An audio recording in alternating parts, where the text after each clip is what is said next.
Vamos resolver agora a questão de número 18, que diz assim: quantos valores inteiros existem para o número k, de forma que a equação x² menos 3x mais k igual a zero tenha duas raízes reais de sinais contrários e x² mais kx mais 1 igual a zero não tenha raízes reais. Então, nós teremos que encontrar esse valor de k aqui, pessoal, que está repleto de restrições, né? Então, para efeitos de organização, eu coloquei aqui, ó, quais são as restrições da primeira equação. Então, para essa daqui, nós temos que respeitar essas duas condições, né, em que a primeira diz que ela deve ter duas raízes reais e a segunda que ela tenha sinais contrários, né, que as raízes tenham sinais contrários.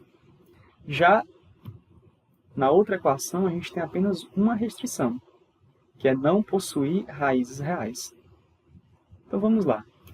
Então, eu pus aqui a primeira equação. Então, a gente vai analisar cada uma das restrições. Para essa equação ter duas raízes reais, o delta ele tem que ser, na verdade, maior ou igual a zero, né, pessoal? Por que ele tem que ser maior ou igual? Eu estou considerando aqui o igual porque, em momento algum, a questão diz que é para ser duas raízes reais e distintas. Então, eu considero aqui o caso mais geral. Muito bem, então a partir daqui, nós sabemos que o delta é b² menos 4ac. Isso aqui tem que ser maior ou igual a zero. Então, daqui nós temos que menos 4k é maior ou igual que menos 9. E aqui a gente tem que k é menor ou igual que 9/4. Lembrando que 9/4 é 2,25. Muito bem. A outra restrição ela é bem interessante, né? As raízes dessa equação, né? A gente está considerando aqui que tenha realmente as raízes, porque o delta é maior ou igual a zero. Elas têm que possuir sinais contrários. Aí, se a gente chamar, por exemplo, de x1 e x2 as raízes dessa equação, observe que o produto das raízes aqui vai ser, no caso, k, né? Como é que eu posso deduzir que dois números possuem sinais contrários a partir do produto deles? Pessoal, para eles terem sinais contrários, é necessário que o produto deles seja negativo. Então, aqui o k ele tem que ser menor que zero. Porque imagina o seguinte, dois números de mesmo sinal, o produto deles é sempre positivo. Se os dois forem negativos, dá positivo. Se os dois forem positivos, também vai dar positivo. Então, o produto deles tem que ser negativo. Eu posso até enumerar aqui as condições, né? Essa aqui é a primeira condição para k. Essa aqui seria a segunda condição para o k. Agora vamos analisar a segunda equação. Então, eu escrevi aqui a segunda equação. A única restrição é que ela não possua raízes reais. Bem, então para isso, a gente tem que considerar o discriminante menor que zero. Então isso aqui nos dá o seguinte: b² menos 4ac. Isso aqui tem que ser negativo. Portanto, o k² ele tem que ser menor que 4. Isso aqui implica que o k ele tem que estar dentro desse intervalo aberto aqui, ó, de menos 2 a 2. Se você não recorda da propriedade do módulo, a gente pode deduzir isso daqui de maneira bem simples. Ó. Imagina o seguinte, k² né, menor que 4, se você extrair a raiz quadrada aqui, em ambos os lados da equação, você obtém aqui o módulo de k menor que 2, correto?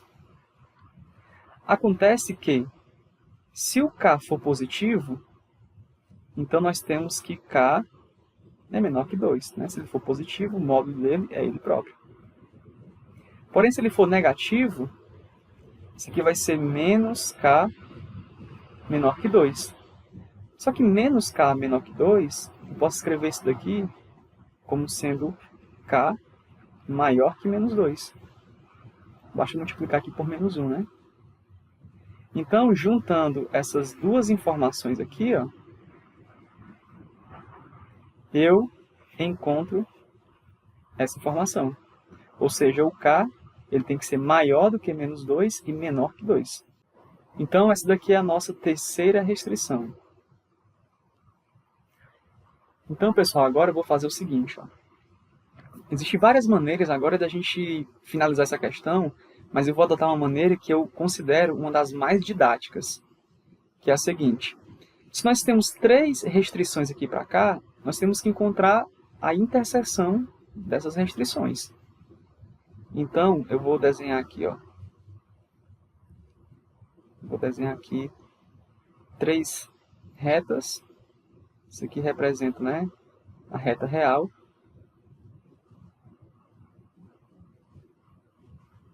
Então, cada uma dessas retas aqui, eu vou colocar uma restrição para cá, né? Ó. Aqui a primeira é aquela em que o k tem que ser menor ou igual que 2,25. A segunda é aquela em que o k tem que ser menor que 0. E, por fim, essa daqui, o k, ele tem que ser maior do que menos 2 e menor que 2. Aqui eu vou colocar o 0, né, para a gente ter aqui a noção de positivo e negativo. Então vamos lá. Se chamar aqui, né, se eu colocar aqui o 1, o 2 ele vai estar mais ou menos aqui, o 2,5 vai estar um pouquinho mais para cá. Então aqui seria o meu 2,25, aliás. Muito bem. Então o menos 2 ficaria mais ou menos aqui, e o 2 mais ou menos por aqui. Muito bem. Então eu vou até trocar agora de caneta, a cor da caneta aqui. Então na primeira restrição eu tenho que o k tem que ser menor ou igual a 2,25. Então aqui é a bolinha fechada, né? Então eu estou interessado nesse pedaço todo aqui, ó. No k menor que 0, eu estou interessado nesse pedaço aqui. E bem aqui no sino 0, ó, eu vou colocar uma bola aberta. Não estou considerando ele. E aqui na última, eu vou colocar uma bola aberta aqui no menos 2, e uma bola aberta aqui também no 2.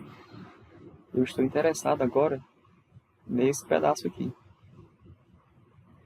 Ok. Então, observe o seguinte, ó. A interseção dessas 3 aqui restrições, ela está exatamente nesse intervalo aqui, aberto, né, ó, de menos 2 a 0. Por que eu digo que é aberto? Porque aqui está aberto. Embora na primeira e na última eu considero 0, mas na do meio aqui eu não estou considerando. Portanto, aqui também vai ser aberto. Então, o intervalo que satisfaz essas 3 restrições ao mesmo tempo é aquele em que o k pertence ao intervalo aberto de menos 2 a 0. Só que a gente está interessado, pessoal, apenas nos valores inteiros dentro desse intervalo. Só que o único valor inteiro aqui é o menos 1, né? Então, ó, o enunciado ele pergunta assim, quantos valores inteiros existem para o número k de forma que aconteçam aqui nessas restrições? Ou seja, existe apenas um único valor. Portanto, nós temos aqui o item B. Um forte abraço e até mais.